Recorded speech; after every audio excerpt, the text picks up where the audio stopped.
and therefore you lose. So I think there's quite a lot to learn and give value to some of the traditional practices. It's interesting you mentioned about the traditional practice about the fish, because I think that is one. I always believe that this traditional knowledge has to be acknowledged or respected, because like when you mentioned about the fishes now, there's one community in East Malaysia, in Sabah, the state of Sabah. What they do is they have this the Tatao system that is community sanctioned. They revive the dead river through the efforts of the community. That certain time of the year you cannot fish. If not, then you get certain penalty by the head of the village. And this is similar to what he's saying, And then this and certain parts of the river is given certain certain sanction. Sanctuary. Yes, community sanction. It's called community sanction. So everybody has to make sure that the whole village will make sure that they will work towards making sure that this whole stretch of river, nobody fish it for a certain period of time. Yes. And then when the fish starts to be bigger and has reached a certain weight, then they can fish. And even that is only for fishing, not for a certain. Each person can only fish for a certain number. Yes. That's how they keep the fish population grow. Yes. So I think this is a wisdom that we take for granted, and then it's starting to slowly lose its importance in this globalized world. And also, I think just now I was talking to a friend and mentioning that like in the Malay community, when you build a house, it's from wood, and this wood is I can't remember the local name, and that is supposed to last you. This house lasts you for another 100 years, and then your house is built such that you have many windows, long wide windows, and then to make sure that air ventilation comes in. And then you don't need, like now it's different. You have house which is concrete, you have aircon, and then it contributes to the environment. Energy, environment, and then but these are the things that is happening now. Yes. What you said about the community, the river, the fish, reminds me very much of something that they are maintaining it not because the state has made a law, but there is a culture, there is a collective a feeling of collective responsibility in the community, a feeling of we. Global, or like a local common. This believes to everyone. We appreciate all our neighbors. I respect that I take what I need without wanting more than the other. That's very much cultural and community values.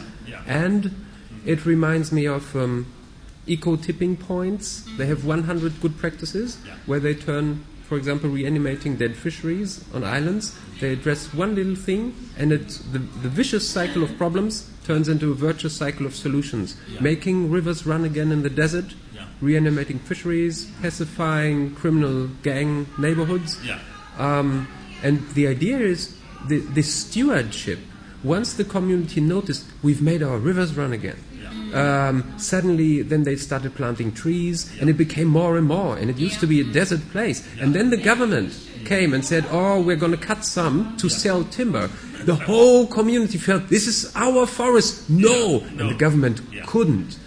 And so there's this stewardship, if it belongs to me.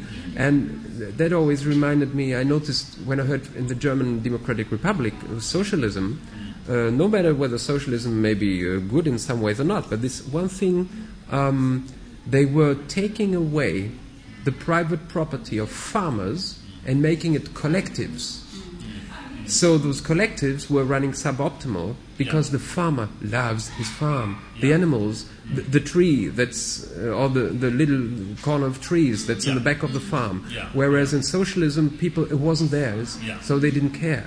And the same thing in capitalism, in the US, where the big corporations, especially after the 20s, took away all the farms, and now you fly over the country and you see nothing but fields, no farm, no house, no people, and the shed for the mowing machines.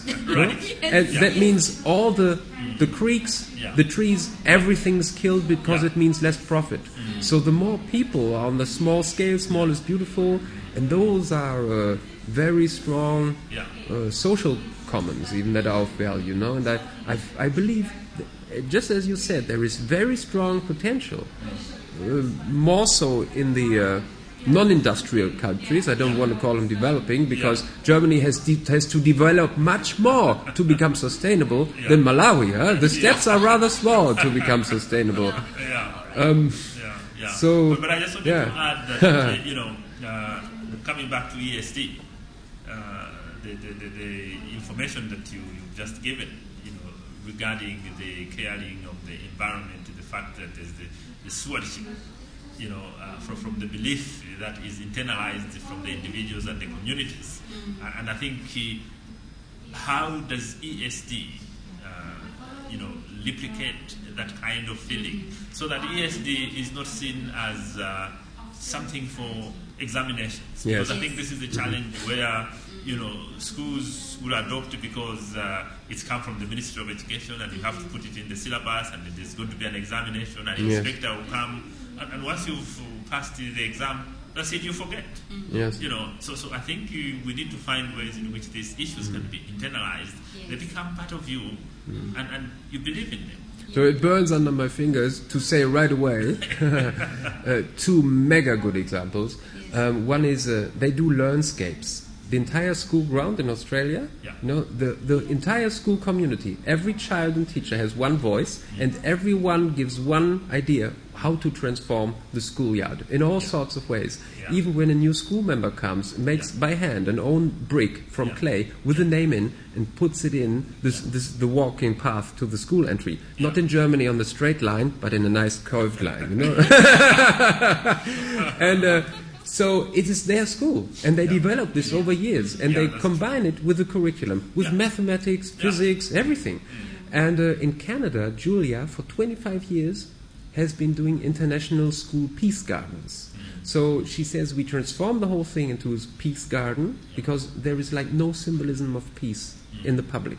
So they craft symbols of the different cultures in the school to put them up like totem poles, which are then like shining lights of spirit of freedom or peace. They do arts and music classes in this nice place. It's a place for relaxation. They have a friendship bench for solving conflicts, so against bullies and conflict resolution. They have a dream bench. How do I wish the world to be?